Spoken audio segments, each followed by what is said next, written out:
观众朋友大好，欢迎收看6月28公司台记台下晡新闻，我是陈淑君。咱先来看今仔有啥物新闻重点。今仔国内新增加60例本土病例，3个人死亡。印度变种病毒的小尾事件，飞机搁屏东社区体检拢是阴性。即马开始，对于巴西、搁有印度等7个高风险国家入境的旅客，全部拢爱先住伫一中检疫所嘛，禁止亲戚朋友接机。传出有上百个人甲前国民党的立委丁守中主共一批疫苗，台北市政府表示目前等咧调查。新闻一开始来看，咱国月着病本土病例，今仔是增加60例哦，有3个人死亡，是3级警戒以来人数上少的一日。另外，Delta 印度变种病毒的小尾事件，规台飞行机的人员，搁有屏东社区体检的结果拢是阴性。另外，搁有一个疫苗的好消息咯，咱国家己买的41万吨的莫德纳疫苗，拜三会送来到台湾。来听指挥中心伫下晡上最新的说明。我们今天的确诊的病例，好，那本土的病例有60哈，那没有境外这一入，那有3例的死亡个案，相关的县市哈，有牵连到的县市也比较少，好，那这都是一些好的现象。14410哈，这些工作的接触者，好，他在新北哈这2天，他 PCR 目前的检验是阴性，好，目前检验是阴性。那其他呢？我们再看看他同班机的接触者有38位，那其中34位已经 PCR 检验哈是阴性，那3位在检验中。那总共昨天的是筛了587位，那587位，好在 PCR 的结果都是阴性。他有6月20号个案有2位亲戚从台北南下探视，那6月27日我们把它列为密切接触者并采检。好，那结果这2位亲戚哈，目前检验的结果是阴性。比如我们双边的莫德纳的疫苗哈，在这2天哈，礼拜3会进来，好，那有这样的一个哈，是会在那个时间进来。好，不过有相关报道有班次啦、时间都有一些误差在哈，我们进来的时候再跟大家做报告。屏东昨增加一个本土病例哦，是一位73岁郭子农，伊捌甲一位患着印度Delta变种病毒民众，拢捌去过放疗病院看医生，所以县政府嘛要求放疗病院休困1日，全面消毒。嘛呼吁讲6月14以后有去过放疗病院的民众，就要赶紧去做体检。嘛要开放放疗乡跟春丽乡的乡民，拢会使做体检。屏东放疗病院的门口搭站停门诊的广告，不过有部分的民众唔知影，透早要去予医生看，所发现病院休困。啊，你唔知影讲今仔日病院休一天咯？有啊，知加冬。加冬哦，你要来塞药啊，还是看诊？没有，那个检查那个肺部的。营养指出，屏东县有一个种水果的农民，确诊新冠肺炎是本土病例，几啊届出入放疗病院。感染外还阁伫咧调查，若房山群组感染案，嘛有一个去为着印度Delta变种病毒的确诊者，有去过放疗病院。虽然这2个人是伫咧无共空间，予医生看，不过官府也是要求病院28这天爱休困做大消毒。若县有红港这2个村的村民是持续注疫苗，目前体检站嘛为原本的快筛改做直接做 PCR 的检测。会依照他的 PCR 的一个结果去做分流通知，让他依我们既定的一个时段来，这样子呢就避免那个一个群聚。昨下晡就通知啊，系院打电话通知，通知看讲几点按来做啊。另外，因为要找无这个种水果的农民的感染源，县府嘛扩大体检的范围，呼吁6月14有去过放疗病院的民众，还有放疗乡、春日乡附近的乡亲都会当做体检。不过，嘛有台教授建议，县府做体检的范围就要搁较大咧，爱甲西仔乡甲茶城拢包括在内。不过，县府表示，所有的问题会伫下晡的记者会来回答。记者综合报道。台南市昨增加8个病例哦，拢是同一个家族群组感染。市政府嘛靠19号41个人做 PCR 检验，目前结果拢是阴性。今仔开始伫安南区嘛要先2个体检站来扩大采检哦。也毋过因为早起就大雨，人是无介济。市政府嘛呼吁讲，捌甲确诊者去过同款所在民众，会使赶紧去采检。一透早虽然咧落雪雨面啊，不过约受10外个民众来安南区的体检站做体检，因为台南27一困头就增加8个本土病例，这是台南经过11天了后又搁出现确诊者。较真正去过安南区的市区真侪所在，而咱的市府除了消毒，二八也设2大大型的体检站，呼吁民众若有去过较真正去过的所在，会当来做 PCR 体检。其实我们这个筛检站最主要是因为确诊个案是住在这一个里，所以是针对周边的高风险的里民来做筛检的。但是因为50其实它大概有300-400，我们开放预约是150，那我们还是多备了大概150，所以今天如果全数都可以筛检完的话，我们今天筛检量可以达到300。另外，台南市卫生局也针对较真正按14683一大的社区，19号41个人做 PCR 检验，而且暗时结果出来，41个人拢是阴性。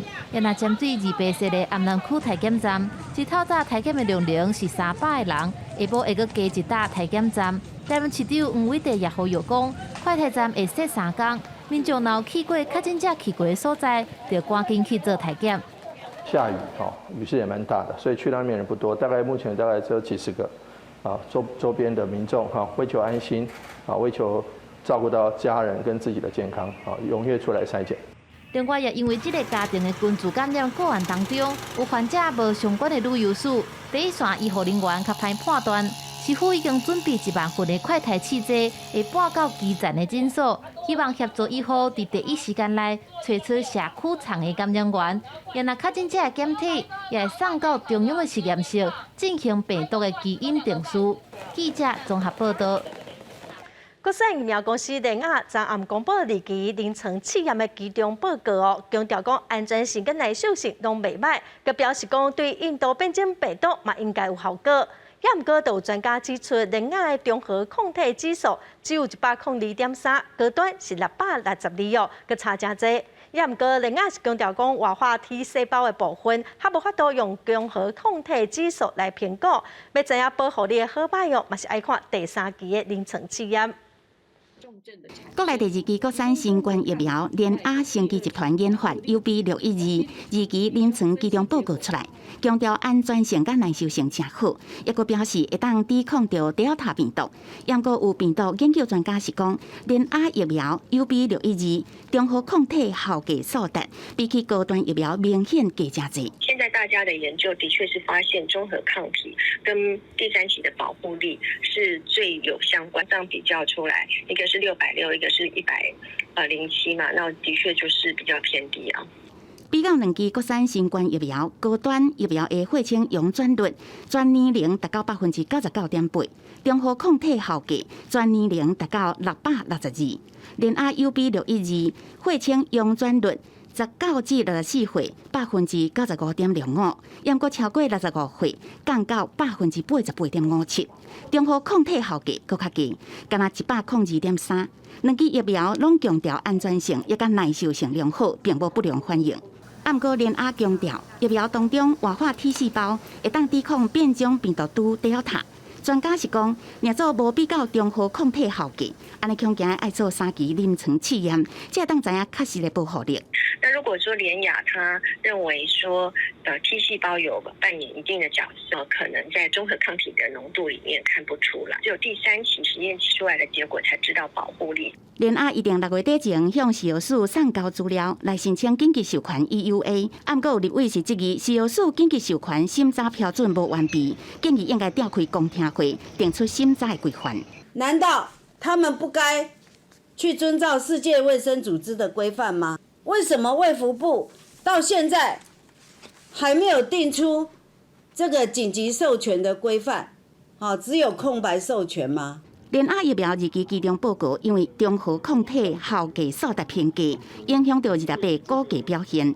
透早开盘价269.5块，开悬走价，股价持续起落，盘中上悬275块，上价落到266块。也不过联雅完整解盲结果要定候到11月底，股价变化原来引起关心。记者综合报道。所以，咱帮观众朋友来整理今仔日全台湾各地胃着病民众的情形哦。今仔是增加60个本土病例，有3个人死亡。台北市有22例，新北市今仔是有33例哦，嘛是上济。搁有桃园有2例，基隆、中华搁南投是1例。台湾目前的总病例嘛已经超过14600例咯。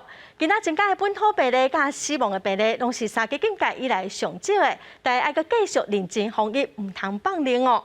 咱再来看桃园机场已经全面提升入境旅客检疫措施，对于巴西、印度、英国等7个高风险国家入境的旅客，全部拢爱先带伫集中检疫所，嘛禁止亲戚朋友来接机哦，嘛一定爱坐防疫专车。今仔是新制度实施的第2天，虽然有一寡标示阁还未讲解清楚，也毋过旅客是拢表示讲愿意配合。为了阻挡 Delta 印度变种病毒拓开，桃园机场全面提升入境旅客检疫措施，为巴西、印度、英国、秘鲁、以色列、印尼甲孟加拉等高风险国家入境的旅客袂当居家检疫，全部都要带去集中检疫所，而且嘛禁止亲戚朋友去机场迎接，都要搭防疫车队去检疫的地点。违反的人会罚1万至15万的罚款。你已经没有亲友接送这个选项了？没有了。什么时候知道说那个要罚15万亲友接送？早上原本亲友来接送的，真的哦。然后现在就搭防疫车了。就等下出去就搭防疫车就好了。在入境前还没有订好防疫旅馆的话，我们先依序往前排队，直接告知工作人员，他会协助你们住在集中检疫所或是防疫旅馆，非常好，全部都是隔离起来，而且最好入境的时候就做核酸。是，对，这样才保障国人的安全。好，我们很乐意配合。回国的旅客大部分拢表示愿意配合，检疫电子申报标点悬，亲戚朋友来接的这个选项目前已经删除。不过机场内底还阁有真侪相关的宣传海报，还未换做新的。市长李文灿表示，中央已经决定对高风险国家做14天的高强度的管制，而且为这个所在返来的旅客，嘛已经过2届的采检，建议会当伫机场建立快速 PCR 检测的机制。像这个动物、植物的检疫也在机场进行，那人的检疫一样，要在机场可以直接执行。李文灿表示，演过真侪人主张机场入境都要用快筛，不过快筛会有伪阳性或者是伪阴性的问题。若是要做 PCR 核酸检测的正确性会较悬，也若快速 PCR 的检测，伫半点钟内就会当知影结果。机场这边应该要做这款检疫的安排。另外，入境防疫的路线嘛要加强检讨。记者综合报道。来看有一个旅客针对台北松山机场要坐飞轮机到金门机场，登机进前头1届快筛亲像是阳性，第2届搁做快筛是阴性，所以就可以上飞轮机哦。关政府嘛伫机场查人，要求伊搁做 PCR 检验，加载是阴性的。也毋过金门县长是真不满，批评中央上过含糊。指挥中心表示讲，未来快筛若是阳性，就先袂当互伊上飞轮机。一个旅客27礼拜早起由台北坐飞机前往金门，伊伫松山机场自愿快筛，头1届可亲像是阳性，航站人员认为阳性结果看起来无明显，进行第2届快筛是阴性，放伊坐飞机。不过，原来东部有通知金门航空站，也甲金门县卫生局，旅客到金门了后，互人查落来进行 PCR 检测，结果是阴性。不过，金门县为了这件代志呛中央，批评快筛。安尼做好亲像是做假，伤含啊！在快筛阳之后，本来就不应该上飞机，而是应该在台北进一步的去做 PCR 的检测。杨定国是批评，若做是假阴性，机上的旅客拢有风险。若做因为安尼感染到，离岛医疗量能会无够。对这代志，金门民意代表透早原来直接到指挥中心来陈情，指挥中心是回应，目前机场快筛无强制性。也毋过，为了避免造成地方的疑虑，未来伫各机场快筛若是阳性，还是弱阳性的旅客，拢必须减慢登机。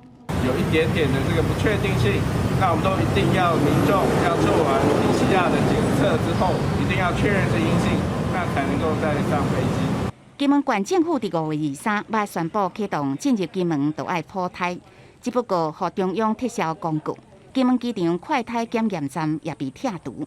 即届阁发生好亲像阳性登机的事件，县政府第2遍呛中央，认为坐飞机的旅客有普筛的必要性，呼吁中央爱避免空中的航线变作是防疫的漏洞。记者综合报道。印度变种病毒是比英国的变种病毒愈后烧话，有专家指出为着印度变种病毒无一定会发烧，有可能会出现头痛、脑痛、甲流鼻水的症头。最后，即马真侪家长拢真关心，讲囡仔伫后学期敢有法度登去学校上课。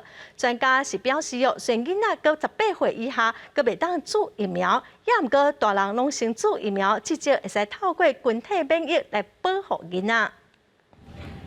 为了预防印度变种病毒入侵台湾，疫情指挥中心规定，所有旅客入境了后，袂当居家检疫，爱带去防疫旅馆或者是集中检疫所。有专家表示，印度变种病毒的传播力比英国变种病毒还佫较强，而且感染了后的症状无一定会发烧，机场的发烧体检站可能会变做无路用。颠倒要注意旅客最近14天以来，敢有头壳痛、脑后痛，还佫有流鼻水等等的症状。通常新冠病毒引起重症都是直接攻到下呼吸道引起肺炎，如果它只局限在上呼吸道的时候，那就会引起比较明显的流鼻水症状。因为印度变种病毒来了真凶狂，下学期学生敢有机会去学校上课？专家认为讲，到时还佫爱看社区疫情控制的状况，而且囡仔分数边的大人嘛拢应该爱注疫苗，透过群体免疫来保护这囡仔。若无，要是爱持续线顶上课。社区如果还没有适当控制下来，学生上学真的就是一个蛮大的挑战。除非接下来的暑假这段时间，我们社区感染都被控制到一个很低的程度。专家表示，美国、加拿大已经批准12岁至15岁囡仔注辉瑞 BNT 疫苗。目前台湾还未摕到 BNT 疫苗，也若莫德纳疫苗，目前已经咧做6个月以上至18岁族群的临床试验，到时还佫爱看临床试验的结果，所以提醒优先注射的对象，都要赶紧去注疫苗，会当量早有保护力。记者综合报道。因为发生北农的烧毁事件，台北市政府下令北农、雨伞、跳伞、花市4大公司，佮有环南市场的员工，佮有承销商拢爱先注疫苗。今仔早起，环南市场的打商就分配去病院注预防针。也毋过有议员是批评台北市政府伫昨过到了才通知，互大家袂赴好好啊准备。28日透早，环南市场的打商坐专车要去做 AZ 疫苗，因为北农群聚感染事件，台北市府要求除了北农、雨伞、竹伞、花卉，也有环南市场的员工，各有承销商，拢爱做疫苗。7点的时候来这边集合，是早上一批仁爱医院、阳明医院，还有林中坑医院啊，这3个院区，让我们所有的业者将近900个人去注射疫苗。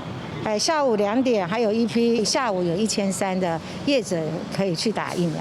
通知2000外的人，上少爱卡2000外通的电话，而且拢是27过中昼了后才开始通知，互斗3天通知的才会自治会成员真无闲，无接到电话的打商嘛有可能闹搞去。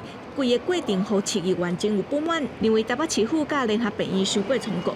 比较晚才拿到这个名册，时间真的是很赶。那或许是造册早一点，我们也有比较多一点时间去通知，或者是通知的时候我们再多发几次简讯，或者是说现场再多一点人，也许6点或5点多就有人去那边现场去引导或疏导，这个部分都是我们未来可以改进的方向。到6月27为止，三北大卖市场的确诊人数，北农有83个人上侪，花卉甲跳伞各有3个人，环南市场有44个人，新北嘉庆大卖市场有21个人。要防堵疫情压开，爱拼全民注疫苗，但是市场的人这么多，如何严格防范？新的防疫指引会变成是未来重要的防疫指标之一。记者郭灿台北台北报道。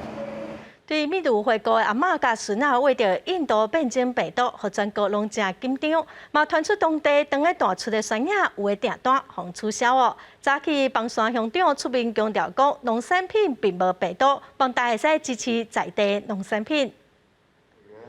我们枋山乡目前是疫情的受害者污名化了我们枋山乡有听到我们农会还有一些农民有被退单的一些讯息的，然后我们这个植物我们的是水果，没有病毒的在这呼吁说我也要认知这个科学的数据多多支持我们农民。乡长表示，邦山是这届疫情的受害者，乡民的健康佮生活拢受到真大的冲击。为了为嘛呼吁政府应该针对邦山乡目前的困境提供补助加纾困。该看台东县第5栋前开始种改良的下山野，目前是种200多公顷，也毋过今年的计数煞大了哦，平均1公斤落40块到50块左右。因为疫情外销的订单嘛减少真多，即马佮传出讲屏东邦山乡的山野防退货，互农民是真烦恼。台台东下雪山野有山野界上顶级的称呼，6月到7月是大出的时阵，高农当无用甲采收落来的山野分级包装，准备运送台北甲高雄2市果菜市场拍卖。盐过下雪山野往年大部分拢是外销，受到全球疫情的影响，货柜无够用，空运又搁起价。农民讲今年外销量敢若剩1成左右，全台东有200多公顷建筑面积，今年要靠内销500多万吨才有法度消化。啊，毋过因为国内货运塞车，各分级的山野平均拍卖价今年落甲剩每公斤40块左右，差不多是往年的一半。去年平均拍卖的均价落在80块钱左右。今年均价只落在40块钱左右。今年的山野大丰收，啊，毋过顶礼拜传出屏东邦山爱运山野，因为当地有变种病毒疫情，叫人退货。台东所种的下雪山野农民是烦恼讲会受牵连。是有一点会担心，可是枋山跟台东的下雪来比是有略胜，台东的下雪是略胜一筹。县政府甲农会是讲会保证收购，并且已经有找到港澳甲新加坡的外销通路，一定外销10万吨，也会媒合食品工厂收来做山野冰，也是山野干，减少农民的损失。记者综合报道。国内3级警戒延到7月12，也毋过因为疫情有较长河，观光区嘛开始出现人潮咯。南投合欢山的武岭已经关节封起来，也毋过最近哦，所有真侪人拢伫遐翕相打卡，嘛互监视器翕落来，遮个民众真紧就会受到罚单咯。外口阁落着雨，但是这对父母嘛是带着囡仔到合欢山有名的拍卡点武岭亭来翕相。还有这6个少年人嘛是利用假日上合欢山，不过其实武岭亭的楼梯早就有封锁线，禁止进入，但是伊嘛是无遵守规定，直接弄入去。27号礼拜当天，到3件违规，即马全部爱开发。违法进入国家公园区内公告禁止事项，就是公告禁止进入，那它是裁罚1500块到3000元的罚则。那如果他有未戴口罩或未保持安全距离，那他是依照那个传染病防治法第70条，处3000元到15000的罚元。台北局国家公园管理处表示，5月19号开始进入疫情3级警戒，为了避免规矩，为5月23号开始就暂时封闭武岭亭，爱到3级警戒解除才会搁再开放。不过陆续嘛是有民众会违规，若是走入去封锁线内底。也有民众为了翕相，把喙罨拔落来，违反防疫的规定。目前的车流比较少哈，但是还是有一些被闷坏的民众，希望能够尽速解封。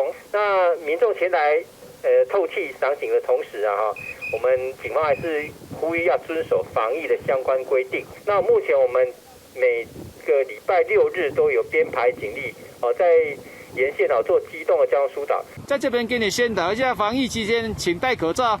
保持社交安全距离。林内分局表示，暑假都要到啊，加上疫情有变较好，若果上山避暑的民众可能会增加。警方除了加强交通疏导以外，嘛会继续防疫的宣导，避免根据造成防疫的破口。记者南投综合报道。第一塔印度变种病毒已经拖到抓90外个国家哦，那疫情指挥中心宣布讲，对高风险的7个国家入境的旅客一定爱去住集中检疫所14天。台北市政府嘛公告讲，居家检疫、居家隔离期满前2天的人，拢爱去加做 PCR 检验。第二塔病毒唔但传染力强，而且伫全世界真侪国家拢有传开的现象。台湾也全面提升入境人员检疫措施。中央流行疫情指挥中心2七宣布，自即马开始，若旅客自重点高风险国家，包括巴西、印度、英国、秘鲁、以色列、印尼加孟加拉入境，拢需要带入去集中检疫所。那现在大家所提出来的，其实都有在我们的考虑之内。好，那但是我们现在就先做从7国里面的进来跟居家检疫，就是在检疫完成之后，都会做采检。那其他的一个国家，我们就在检疫完成之后做采检。对高风险国家入境的民众，也会配合大时阵加检疫期本做 PCR 检测，旅客唔免付检疫所加采检费用。其他国家的旅客入境是需要带入去防疫旅馆，或者是家己开钱带入去集中检疫所14天，相关拢袂用伫咧厝内检疫，而且伫国家检疫基本进前爱做 PCR 检测。另外，台北市政府宣布，自6月2日开始，民众居家隔离加采检基本进前2天爱做公费的 PCR 检测。若是采检结果是阴性，会当解除隔离；若是阳性，就是新的确诊者。另外，有2位台北市民疑似甲感染点下变种病毒的邦寮的确诊者有接触过。市府讲，2个人 PCR 检测的结果会伫咧2日公布。记者综合报道。国际前来看，为了防止印度变种病毒愈传愈严重，孟加拉礼拜开始全国封锁7日。也毋过政府的消息打宣布，首都打卡都真侪民众落跑啊。另外，马来西亚本地礼拜要结束全国封锁哦，也毋过疫情继续滚加，首相宣布讲要无限期延长。伫泰国嘛出现伊讲群组感染哦，礼拜开始餐馆关起嘛禁止集会。孟加拉首都打卡都准码头是人挤人，伫公布全国要封锁7天的消息了。上班的外地移工，行李款款的，希望赶紧坐船或者是公车离开。每一台渡船拢开满上千名旅客，有一寡渡船公司还阁加开班次，一天24点钟过拢有船，还阁人坐人力车、奥多麦，甚至请救护车。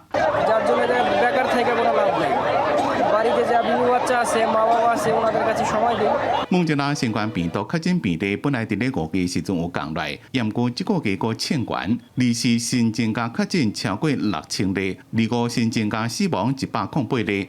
这2个数字拢是最近2个月新悬，所以当局宣布2月开始全境封锁。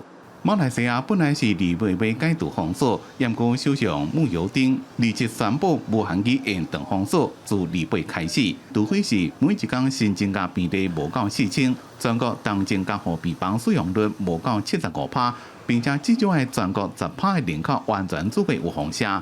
虽然这个月初确诊数有降来，不过每一天新增加确诊拢超过5000，惊讲疫情会恶化。另外，泰国27宣布新的防疫限制，自2月开始实施30天。首都曼谷加附近5个省禁止伫咧餐厅食饭，20个人以上的派对庆祝活动拢禁止。泰国过去1年来感染率低的成绩曝光，今年4月曼谷的高级俱乐部出现群组感染，所以遭受烦人的工业系统，也有建筑甲服务业工作的移工群体比例也增加。自5月开始，曼谷工地宿舍就发现37件群组事件。公司新闻吴文玲报道。美国甲加拿大这礼拜6礼拜部分地区的温度是破纪录，伫波特兰出现44度，历史上上高温哦。专家是表示，气候变迁会造成这款的极端气候直接发生。伫咧奥勒冈大城波特兰的路边，真侪游民秘伫咧布棚内面，去解关心的职工分干仔水。美国国家气象局已经针对华盛顿州、奥勒冈州差不多所有地区，拢发布热浪的警戒。加州甲爱达荷州也受到影响。太平洋西北地区甲加拿大拢出现破纪录的高温。波特兰伫咧27出现摄氏44度的温度，打破1965年甲1982年的41.6度的纪录。气象预报讲，2倍温度也差不多。奥勒冈的蒙诺马郡也被警示讲有致命性的威胁，当局已经启用避暑中心。This is a place where anybody can come to just get a break from the heat. 奥勒冈安算伫咧6月30全州要重新开放，目前电影院、购物中心等有空调的所在，一个游泳池依然有人数的限制，不过也是有人伫咧大日头骹耍水。另外，原本伫咧奥勒冈要举行的奥运电竞选拔赛比赛时间也重新安排。以便选手跳伞。伫加拿大的比苏省利顿，27出现摄氏46.1度的温度，打破1937年7月萨克奇万省的45度全国的纪录。专家讲，气候变迁会予极端天气事件，比如讲热浪、水灾、风暴的代志，更加接发生，造成的死亡人数也会变多。美国国家气象局讲，美国西北部加拿大伫咧2月也会继续受到高压的影响。内华达、加州等部分地区，依然有几多天拢是温度正悬的情形。公司新闻吴文玲报道。再来看顶礼拜2，一个英国民众伫公车站捡到一批国防机密的文件，其中有英国军舰伫克里米亚外海的行动内容。迄届英国军舰的行动嘛，伫海上甲罗西亚发生冲突。英国政府暂时表示，已经针对文件外流的事件展开调查。罗西亚嘛，对这个事件是真口说。If you don't change the course, I'll be fired. 俄罗斯的飞行员对英国的驱逐舰卫士号来公布，要求讲因爱改变方向，但是发生伫23卫士号伫克里米亚的外海乌克兰的这个领海咧行。根据英国媒体 BBC 的报道，俄国出动超过20架战斗机啊，还有2台的海岸警卫军车，伫19公里外咧甲侦调着。俄国的国防部表示讲，有一台巡逻舰伊来开枪示威，一只战斗机啊嘛伫个巡逻舰咧行的巡路，甲迄一粒炸弹。Выполнили над ним проход с целью вынудить данный корабль изменить курс от границы Российской Федерации. Ну и после повторного захода применили авиационные бомбы по курсу движения данного корабля. 就伫即项行动的前一天，22个早起，有一份国防机密文件伫个昆特镇的公车站的后壁，去互一个民众发现到，随后过来联系即个英国的媒体 BBC 报道讲，即个文件的内容显示，有一个互国防部描述做讲是伫乌克兰的海域咧做无害通过的任务，甲俄罗斯有可能的反应。英国国防部时刷个伫个推特来发文表示讲，有得到民众查到重要的这个国防文件，因嘛已经开始展开调查。这份文件亲像显示讲，英国的官员事先已经知影这件代志有可能的反应，不过若是命令军舰来改水路，安尼有可能互莫斯科解读错是英国着惊落跑去。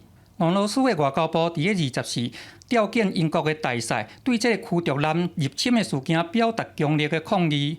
克林姆林宫的发言人嘛表示讲，这是挑工要来抢渡的。公司新闻郑怡仁编译。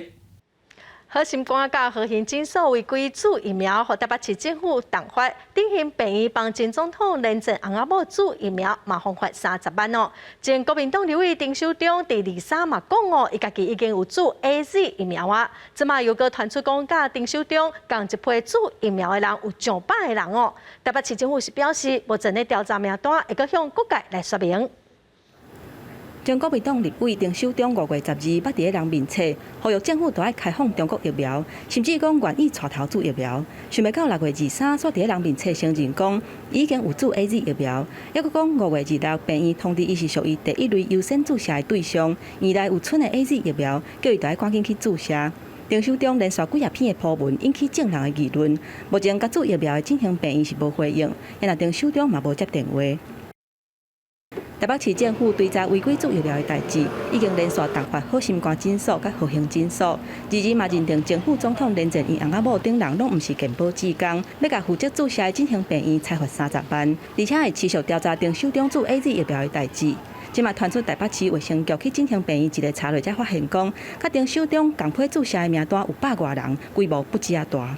有关振兴医院施打疫苗是否有违规之处，目前名单还在清查比对当中。消息一出来，我们会再跟外界做个说明。市府是真保守，无愿意给公啥，强调讲爱比对，还佫有清查名单，等确定了后才对外界来公布。若有其他的状况，嘛欢迎各界提出相关具体的事情，或者是提出检举。记者综合报道。来看今仔早起10点哦，开放做线工的劳工1万块生活补贴的申请，若属审查有合资格，1万块的生活补贴会直接伫7月初1汇入去户头咯。早起10点，劳动部的官方网站就贴出，关系到40万做线工的劳工，因为会使开始申请1万块的补助啊，只要上网络来写身份证号码甲银行的户头资料正确，这1万块会直接汇入去银行的口座哦。也毋过申请的民众嘛，使选伫7月初1开始，直接去银行的 ATM 去领钱。再来看台北市健身教练职业工会今仔批评讲，目前政府的纾困申请进度无够透明哦。三基金界佮再因，因拢毋知影日子是要安怎过咯。体育署是回应表示讲，目前受理纾困的申请嘛已经超过6000件，会赶紧来升级。受疫情影响，全台湾拢升级到3级境界。健身房等行业也被要求停业，严过伫个境界继续延长，女教练已经要到2个月拢无收入。佮加上做大家一直催注册，两边拢有压力，严过伊真无奈，讲照家己去申请纾困的经验。一位教练薪资的补贴一年只个拿2000多块，而且健身产业被银行零是高风险，即卖伊也佮无法度申请到贷款。因为他们要求5、6月最新的401报表，那通常最新的报表2个月为一个单位，为一次这样子。所以你们的这个收入的报表要到什么时候才会出来呢？7月15号。卢教练讲，建成业者有当时是收现金做学费，无相关的收入证明会当申请纾困。若是体育署会当予业者提供合格教练证，或者是4个30进前的上课证明，对业者的帮助真大。李伟和这位建议，是毋是当予民众赴设计师或者是银行这边提出相关的申报专栏，加速行政作业的流程？我要拜托教育部、体育署。我们的金管会，还有这些公股银行或私人银行，拜托你们，今天政府有这些美意要帮忙纾困，进行纾困的贷款，我们不要把老百姓当成贼。健身房的教练分做俱乐部、健身工作室加自由教练3种。若是无加入工会，甚至是无落健保，拢有可能将这纾困的孤立。体育署讲，伫现阶段拢是以今仔日新早计当工拨款的方式加速流程。依到目前上新的统计，受理纾困的申请已经到6353件，其中运动事业968件，专业人员5385件。记者综合报道。过来3基建界延到7月12，也毋过台北市政府市长处的通知，夜市啊，佮地下街恢复营业的时间拢无啥相像。宁夏艋舺夜市啊，佮龙山寺地下街等等，6月29就使开始营业。也毋过南机场佮公馆等夜市，需等到7月份哦。市长处是表示，市政府是有甲业者有讨论过，基本上是尊重业者。恢复营业的公告，提早搭伫每一支条的顶悬甲明显的所在，提醒停伫倒位的车都要刷走，因为宁夏夜市啊，为29暗时开始，就会开始分配营业。宁夏夜市有180摊，我们将第一阶段采约40摊来自我管理来营业，用得来速快速服务外带的模式来服务消费者。宁夏夜市啊表示，恢复营业了后，会用高频单位营业的方式来运作。6月29至7月初5是单位号码起来营业，也若7月初6至12是双号做生理。民众除了爱配合专程挂喙安、磅体温、甲实联制等等的防疫措施，排队嘛爱过1公尺。单位若是袂食的，食的物件都爱较无好势，互消费者会当安心。除了宁夏夜市啊，亲像艋舺夜市啊、广州街、梧州街等等的夜市啊，还佫有龙山地下街的店头，最近嘛接到驻地会通知，29会当恢复营业。市场处的部分，在6月3号，他有发了一张文，就是说6月15号就可以复业。我们自己本身经过自己的会议、委员会的会议之后呢，也是延到6月29号。我们所调查过的大部分到80%他们都希望是复业，因为这段时间有很多人他也没有收入。所以对于这一块，他们也是希望早点复业。过来3级警戒持续到7月12，不过宁夏、艋舺、广州街、梧州街等等的夜市啊，所以当提早恢复营业。也若南机场、公馆等等的夜市啊，是延长暂停营业到7月份。和外界指去讲，台北的市场处无共调。针对这点，市场处表示，部分的夜市啊，家己讨论了后，甲市场处讲希望会当休困到7月12。不过有部分的夜市还佫定地考虑，市府拢是尊重业者的意愿，并无强制性，是互业者家己决定恢复营业的时间。记者综合报道。路边的红仔店因为3级警戒袂使开门做生意，有业者表示全国有9000外间这种店，几啊万人靠这食穿，无钱赚，生活艰苦，望讲政府会当淡薄放令。因为疫情封起来，袂当出入的红仔店，内底一台来开关拢煞掉。业者讲，即马无收入，搁爱纳厝税，营业税甲5路税搁对咧来，真正经袂掉。我们的税金，这个都是每个月都要缴的娱乐税，而且对我们非常不公平的东西，我们还要再缴营业税。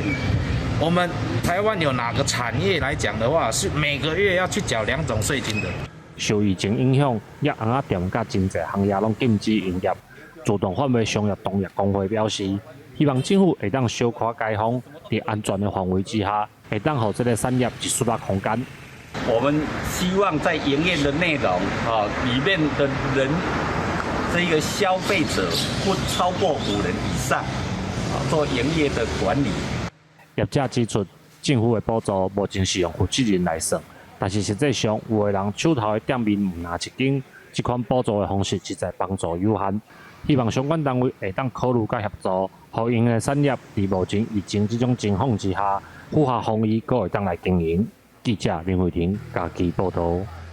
学生啊，伫呢线上上课个月咯，有老师是反映讲有愈来愈侪学生啊，拢无伫线顶咧上课。调查嘛发现讲，上严重的是来学生都有一个人无伫上课哦，问题是真严重。不来上课，也不做作业，形同中辍生。有些班级1/10，严重的甚至6个学生就1个不上线。疫情3级警戒，自5月中开始，全台湾各级学校实施远距教学。研究老师发现，这1个月以来，已经开始出现线顶停学的现象。他连怎么操作上线都有问题。第二类呢，就是家庭支持系统不足、经济弱势。那第二类就是家庭功能不足、隔代教养、失亲失养。老师讲，一寡线顶停学的学生，大部分拢是欠缺学习的动机，或者是家庭的经济能力等资源系统无够。像这几年停学复学的情形来看，2017到2019年，每个月平均是200多位学生停学。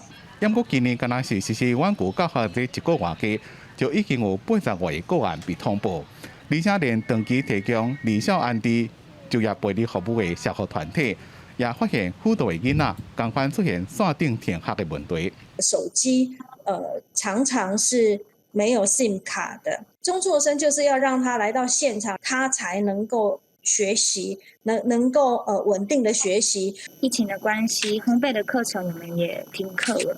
那本来在前几周，我们还有用线上的方式来陪读，全校不张，学员的作息还有习惯也渐渐的回到以前的方式。就算接下来放了暑假以后，这些孩子当然学校这个服务还是会在各县市，不管是在社政啊，或者是其实也有相关的资源在提供，不会让这些孩子就是说只能透过学校这样一个管道。立委蒋家平等人最近开记者会讲，伫线顶教学是一种趋势。这么3级警戒都会当检视相关的成果，并且检讨不够的所在。希望教育部等单位爱予老师甲学生相大资源帮助，唔当予学生因为线顶停学而中断学习。记者综合报道。来看总统蔡英文在9月正建之高雄桥头科学园区开发案，今仔执行第2届宽频初审哦。之前传出讲台积电2奈米的厂可能会设伫遮，也毋过环保团体是指出讲，若是台积电要伫高雄设厂，未来高雄市的用电量一档会增加61亿度的电哦，是高雄市家庭用电量的1倍半，所以呼吁环评委员爱斟酌来评估。中嘉有机农业专区特别互征收咯，因为伫个南科管理局办批要伫个遮来打造262公顷的桥头科学园区，再去环保署伫个线顶举行第2摆的环评初审。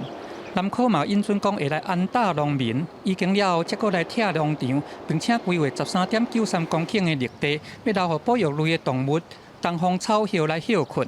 今年鸟会在高雄园区发现有一块大约2到3公顷的野生白毛生长，有发现草鸮的蛋，至少会保留6公顷的低度开发区，且适合种植白毛之类的植物。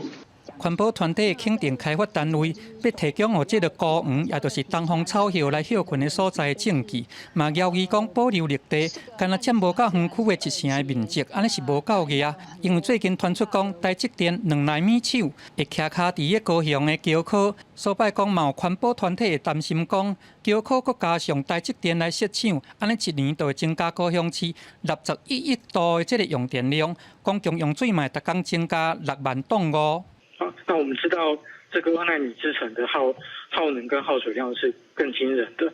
如果台积电目前像有1座2奈米厂要在高雄的话，那再加上今天这个新增的桥科，高雄市1年的用电量就将增加61亿度，增量达到19%。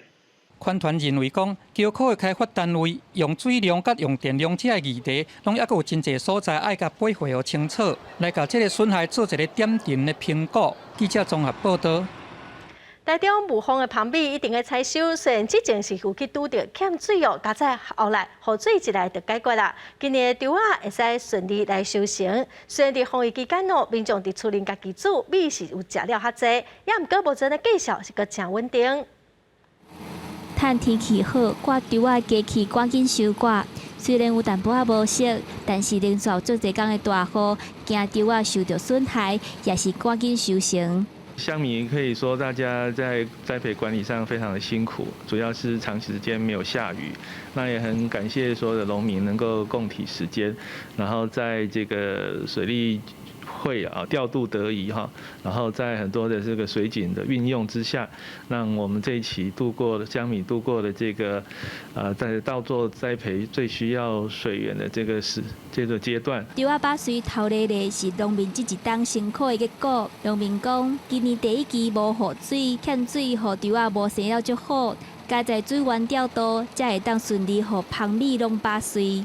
今年因为有很多地区停灌，那想必可能是在稻米的供给上会减少，那又加上疫情，大家可能在家里的用米量会增加，所以也许在供需上可能会比较就是说会无虞啦，但是价格也许会有一些上涨。可是目前因为我们是跟农民契作。基本上我们不会调整这个末单售价这样。今年就是主要就是110年吼，咱第一季无雨水吼，但是即马这几工吼，惊这风台大家受真辛苦。虽然其他地区欠水停止引产，也互卖去市场米变少，加上疫情影响。民众伫厝内煮食的量变多，但是旁边的供应有够夜，袂起价，也请民众会当放心。记者综合报道。气候变迁影响到旁边的产量，今年的上半年嘛因为抗旱，中部营养米产量是减少真侪哦，只剩以前3-4成尔。饲芳的农民甲芳树放伫机器内底，渐渐甲黄金金的芳米架出来。国产的营养米是真受欢迎。今年南部因为开花时无拄到风雨，芳米的量比永过搁加一成。毋过中部却因为开花时熊熊变寒，产量就减真济。因为中部的龙眼花在开的时候，刚好东北季风来，晚上的时候气温太低，就没有蜂蜜。对，今年南部的收成相对的是比较好一点。3月份、4月份的时，营养花长咧开。毋过中部地区煞熊熊透东北风，害花蕊拢冷去落去，后来阁拄着可旱，意思营养树本身的水分无够，就无法度提供水分来生芳米。4月那时候花正开的时候，龙眼花正开的时候就刚好东北季风来，又因为旱灾的关系也是有影响。今年中部的龙眼蜜产量大概只有1万的3成而已。虽然收成的产量减少到剩无4成。毋过农民细心正培养做出来的芳米品质永远是1粒1。记者综合报道。来看东京奥运后个月特别开幕，日本政府最近嘛公开选手村哦，内底有餐厅、运动器材，为着防疫拢有透明的隔板哦，四界拢有酒精通消毒，毛细隔离所，万不利有人喂着病会当随隔离。餐厅每一位中拢有采透明的隔板。放参过的所在甲提餐的所在边，也拢无消毒的酒精。过无到1个月，日本东京奥运就要开始。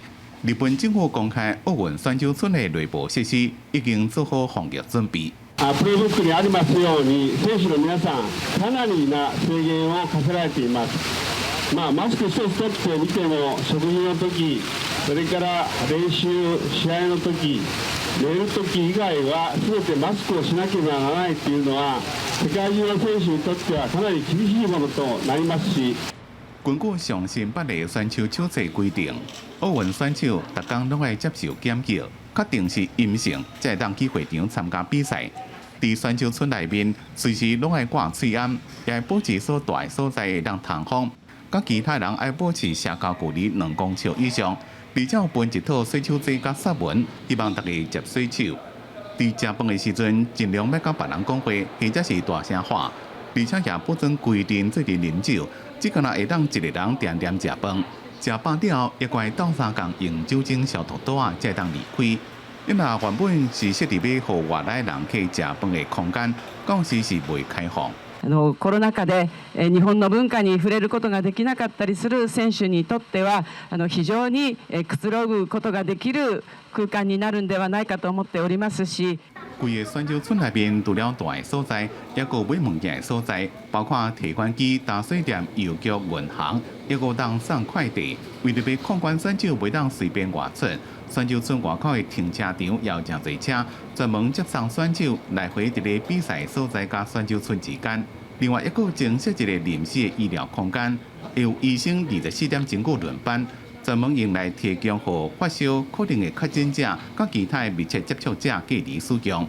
日本奥委会开放予各国选手登记带入去选手村的时间，是自7月13开始登记。会当带入去的时间是选手比赛前5天到比赛后，或者是淘汰了48点钟之内。IOC 国际奥委会表示，到时会有8成以上带入去的选手甲相关人员，拢做过2期预防射，降低传染的风险。公司新闻，陈思彤编辑。每年的6月中到8月份是法国普罗旺斯薰衣草的花期，一大片紫色花海哦是真水。伫法国的工地，食的、啉的、用的，拢用到薰衣草哦，是地方真重要的特色产业。微微啊风吹过，规片旧色的花对着风伫咧跳舞。敢若是无真棒的薰衣草田内面，也有人看到乌蝶甲蜜蜂伫咧飞。每年6月中到8月是法国普罗旺斯薰衣草花期，果城空气有薄薄的花香。Is it fresh? You bet. 互人种植南京的薰衣草，伫普罗旺斯已经发展成这地方特色的产业，而且代代相传。因为薰衣草会当变化成这各种风格的产品，打塑了会当煮食。甚至当做纱纹、蜡烛甲其他手工艺品，一若卖上好的是薰衣草精油。For my customers, a small bottle for cuts, insect bites, twisted ankles. It has so many properties. We call it the Walker's Pharmacy. 收割机开过了，薰衣草就自動拔做一束一束。工人接過去田內面，將迄個已經採收的花束扁平，薰衣草採入了曝日頭曝2天，互伊水分較少，再送去工廠織精油。傳統方法正開人工，所以有花農研發專門的採收機。I worked with the constructor to design this 4-row prototype, which is the biggest lavender harvester in the world. 這種改良的機器，互採收過程變得更加有效率。而且機器會將薰衣草切做較細段，方便處理。這種機翕袂停，就是為了要翕這規片的舊色的花海。普羅旺斯薰衣草之路吸引來自世界各地旅客，也帶動周邊城鎮的旅遊觀光。在法國宣布解封了後，當地業者希望今年的暑假旅遊旺季，遊客會當轉來。公司新聞王碧文編輯。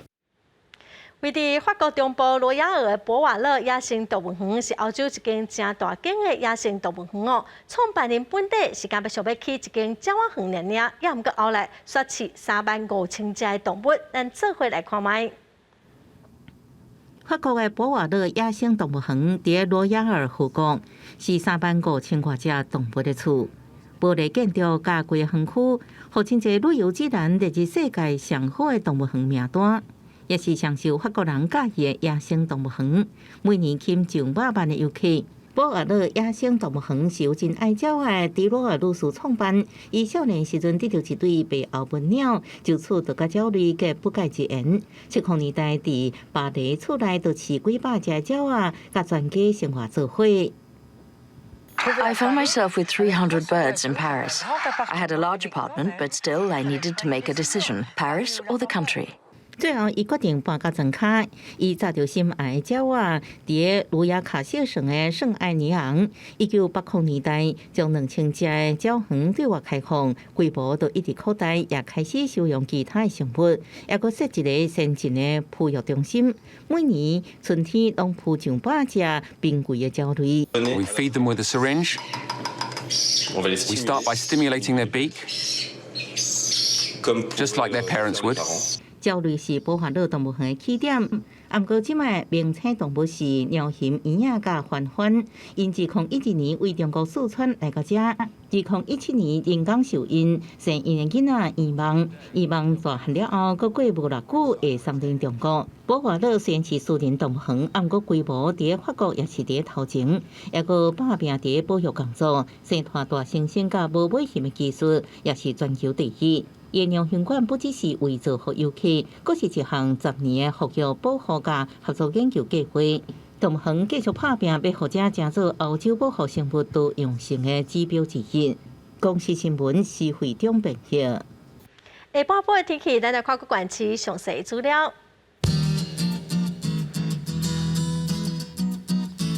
北部地区上低30度，上悬35度。中部地区上低29度，上悬32度；南部地区上低28度，上悬31度；东部地区上低30度，上悬33度；华岛地区上低27度，上悬31度。感谢观众朋友收看《公视台语台》的下晡新闻，我是陈淑君，明仔载下晡3点，咱再会。